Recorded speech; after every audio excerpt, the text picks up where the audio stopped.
Hey everyone, welcome back to the podcast. I am Adam. And I am Janny. We're so glad you're here. Let me ask you something. Has anyone ever asked you, how was your weekend? And your mind goes blank. You had 48 whole hours. You ate. You slept.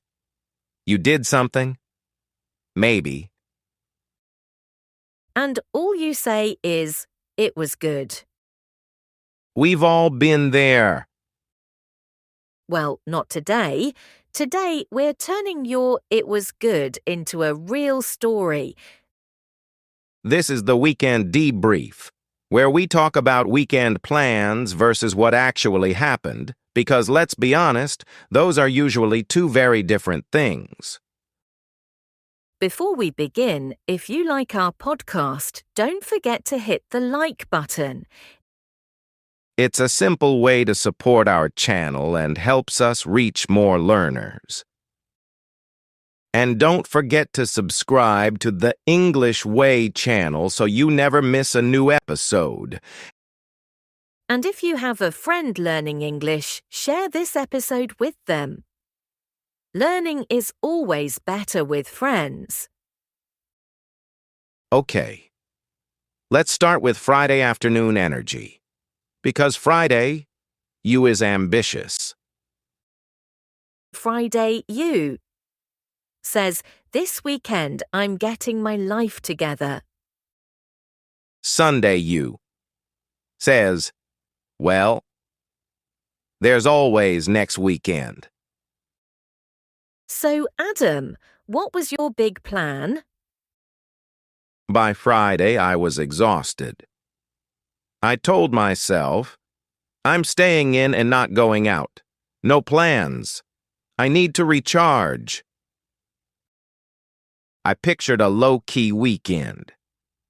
Sweatpants, takeout, maybe a movie, early bedtime. Just peaceful. Very responsible, very mature. Exactly. What about you? Oh, I had big goals. I was going to wake up early, go for a run, clean my apartment, meet friends for brunch. Maybe do some shopping, and maybe start that book I bought 3 months ago. You really said, new weekend, new me.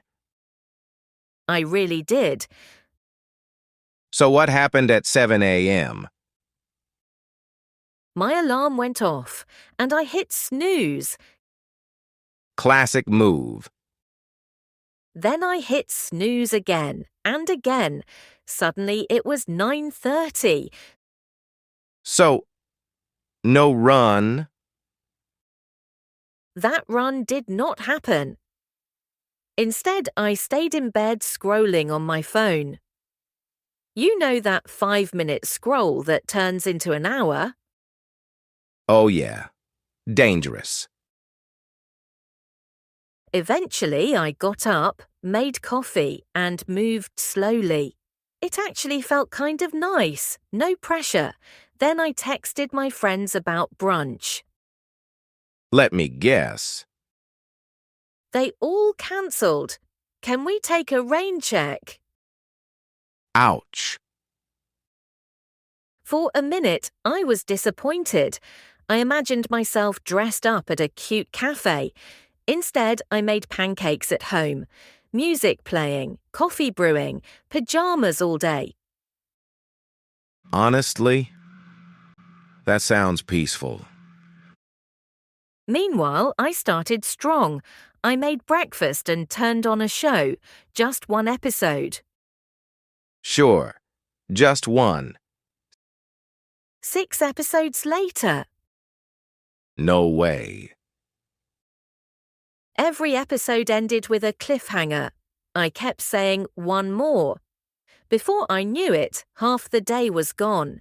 Then my friend called, "We're going downtown, just stop by." And you said no. I said, "I'll just stop by for an hour." That's never just an hour and It wasn't.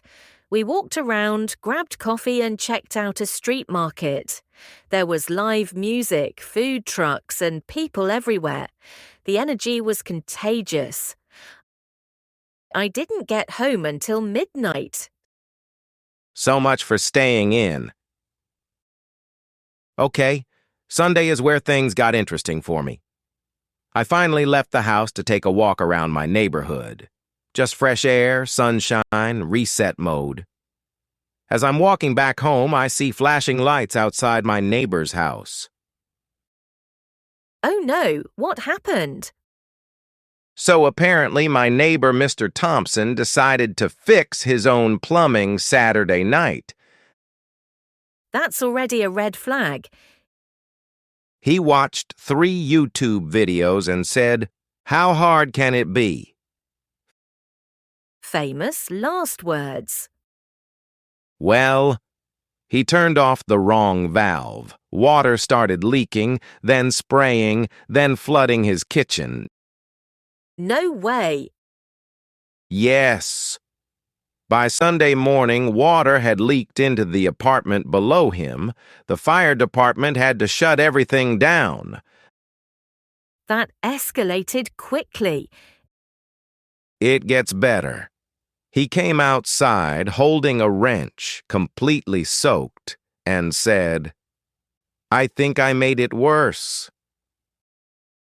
At least he was honest. The whole building was outside watching like it was live entertainment. But here's the wholesome part. Neighbors brought towels, someone brought coffee, and someone called a real plumber.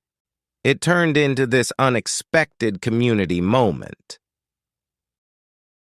That's actually kind of sweet. It was. Not sweet for his floor, but sweet for community spirit. And I thought, wow, I was upset about the canceled brunch yesterday. See, that's the thing. Weekends never go exactly as planned. You either stay in when you plan to go out, Or you go out when you plan to stay in. Or your neighbor floods the building. life happens. So, what did we learn? Balance is key. Exactly. Some weekends you need to stay at home and recharge. And on other weekends, you need to get out of the house and be around people. Neither one is wrong. It just depends on your energy. And your mood. So, listeners, what about you? Did you stay in this weekend? Or were you out and about? Maybe you had big plans that didn't happen. Or maybe something spontaneous came up. Either way, that's real life. And these everyday experiences are perfect for practicing English. Use phrases like, "I stayed in," I went out. "We took a rain check," I binge-watched. "I just stopped by." Or I was out all day. The more you use natural phrases, the more confident you'll sound. Remember, fluency isn't about big vocabulary. It's about everyday language you actually use. And weekends are full of that language. Exactly. Weekends are full of real stories, even small ones.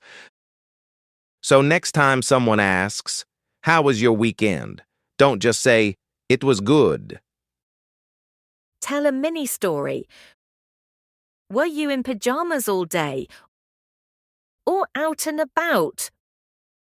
Or dealing with a plumbing disaster next door. Whatever it was, we want to hear it. You can write just 3 to 4 simple sentences about your weekend in the comments. Or write your weekend story in your diary and practice speaking it out loud in English. You can even record your voice on your phone and listen to yourself. Practice with a friend, a family member, or even in front of the mirror. Small steps every day will improve your English. Thanks for hanging out with us. We'll see you in the next episode. Bye, everyone.